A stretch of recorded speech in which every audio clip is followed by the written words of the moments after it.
Hello, I'm Rick Wimberly. If you paid any attention to us at all, you know that we believe, and believe we can prove, that you cannot be successful in sales if you're not good at sales discovery. And I'm Lorin, Bristow. Bottom line, in the world of sales to an organization, complexity is a given. There's no way around it. Several years ago, Rick and I were involved with a study to identify common traits of top performers in a complex sales environment. And you know what we found? We found that top performers not only were not intimidated by the complexity, but they ran straight toward it. I sold into government markets for years, needless to say, a complex environment. I did quite well. I genuinely enjoyed the complex environment. In a way, it was like a game, digging in and figuring out who's what do they really want, how the buying decision really will be made, and what needs to be done to make sure everyone involved understands that I can really help them. You can run away from the complexity or, like Rick did, embrace it, but you're going to need some help figuring out what's really going on in the organization as it relates to what you're trying to sell. A strong sales discovery process, a real process, not something you do here and there, is a huge help. The process helps you create a comprehensive understanding of all perspectives involved. It helps you make sure that your sales approach addresses the needs of the key players involved and aligns with their goals and the organization's goals. This approach significantly increases your chances of success, not just in winning the deal, but in ensuring satisfaction on all fronts, including at home when the big checks come in. But you're going to need help from someone from the inside.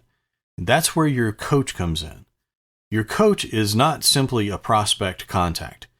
The coach is someone from the inside who's willing to guide you, someone who thinks that what you're selling may help with a challenge the organization faces. Now, here are 5 things to remember when you're identifying and using your coach. You know, some coaching on coaches. Number 1, your coach doesn't have to be the big boss. We've had coaches all up and down an organization. But the best coaches are the ones who have clout in the organization, regardless of their position. Number 2, find a coach who has a vested interest. No, not in your success, but in the success of the organization solving the problem at hand. We've often found the best coaches at operational levels. Number 3, make identifying a coach part of your sales discovery process. They'll help you develop real insight.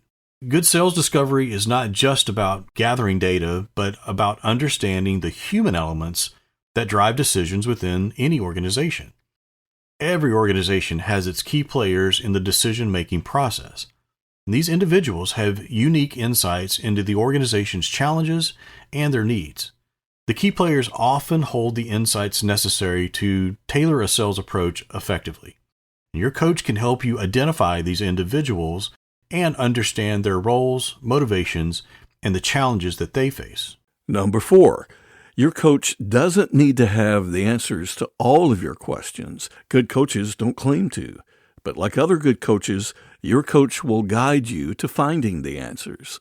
Number 5, and never forget this, your relationship with your coach is built on trust and mutual respect. Because of that, your coach will help you understand the needs and desires of other key players. If you ask with genuine curiosity, you'll get insights that are not always immediately obvious, but will be crucial. Through your relationship with your coach, you'll be able to unlock a treasure trove of insights, providing clarity on the internal landscape and how to best position your solution. The coach can help you understand the pain points and aspirations of the organization, offering guidance on how to articulate your value proposition in a way that addresses these factors directly. By tapping into the coach's knowledge, you gain an advocate who can champion your solution internally, smoothing the path toward a successful sale. But all of this is for naught if you don't take a systematic approach to sales discovery. Without a process, a plan, you'll waste that coach relationship you've worked so hard to establish. Thanks for joining us. In a future episode, we'll talk about actions you can take when your coach isn't helping to move the deal forward. We sure hope you'll come back for another episode of 5.5 Minutes to Sales Superiority.